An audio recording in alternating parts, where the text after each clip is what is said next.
শহরের প্রাণকেন্দ্রে ভয়াবহ পথ দুর্ঘটনা, নিয়ন্ত্রণ হারিয়ে ইলেকট্রিক খুঁটিতে ধাক্কা মারল যাত্রীবাহী বাস, আহত কমপক্ষে 30 জন বাস যাত্রী। নদিয়া কৃষ্ণনগরে ভয়াবহ পথ দুর্ঘটনা, ইলেকট্রিক খুঁটিতে নিয়ন্ত্রণ হারিয়ে ধাক্কা মারল যাত্রীবাহী বাস, গুরুতর আহত একাধিক বাস যাত্রী। ঘটনায় তীব্র চাঞ্চল্য এলাকায়। আহতদের উদ্ধার করে নিয়ে যাওয়া হয় শক্তিনগর জেলা হাসপাতালে। বর্তমানে প্রত্যেকজনই চিকিৎসাধীন। কমপক্ষে 30 জন বাস যাত্রী গুরুতর আহত হয়। সূত্রের খবর, নদিয়া নবদ্বীপ থেকে রাজ্য সড়ক দিয়ে করিমপুরের উদ্দেশ্যে যাচ্ছিল বাসটি। হঠাৎই কৃষ্ণনগর হেলিপ্যাড সংলগ্ন এলাকায় রাস্তার উপরেই নিয়ন্ত্রণ হারিয়ে একটি ইলেকট্রিক খুঁটিতে ধাক্কা মারে বাসটি। ঘটনাস্থলে গুরুতর জখম হয় একাধিক বাস যাত্রী। স্থানীয়রা ছুটে এসে আহতদের উদ্ধার করে নিয়ে যায় শক্তিনগর জেলা হাসপাতালে। জানা যায় বাসটিতে ছিল প্রায় 50 জন যাত্রী, তার মধ্যে 30 জন গুরুতর জখম হয়। খবর পেয়ে ঘটনাস্থলে আসেন কোতোয়ালি থানার পুলিশ।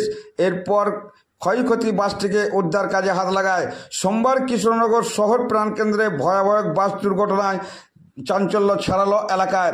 অল্পের জন্য প্রাণে পথচারীরা বেঁচে গেলেও অন্যদিকে কিভাবে এই দুর্ঘটনা ঘটল তার তদন্ত শুরু করেছে পুলিশ।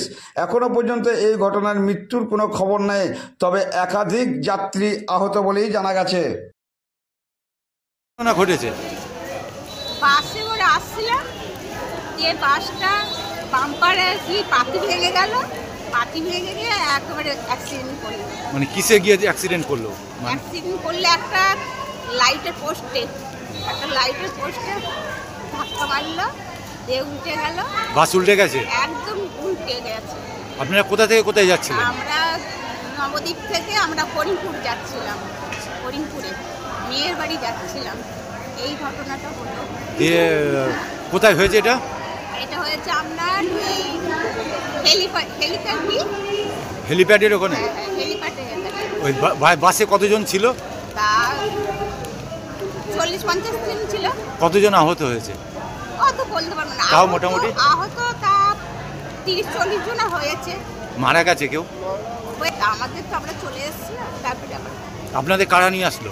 আমাদের ওই অ্যাম্বুলেন্স করে পুলিশে নিয়ে আসলো। পুলিশে। আপনার বাড়ি কোথায়? আমার বাড়ি নবদ্বীপ।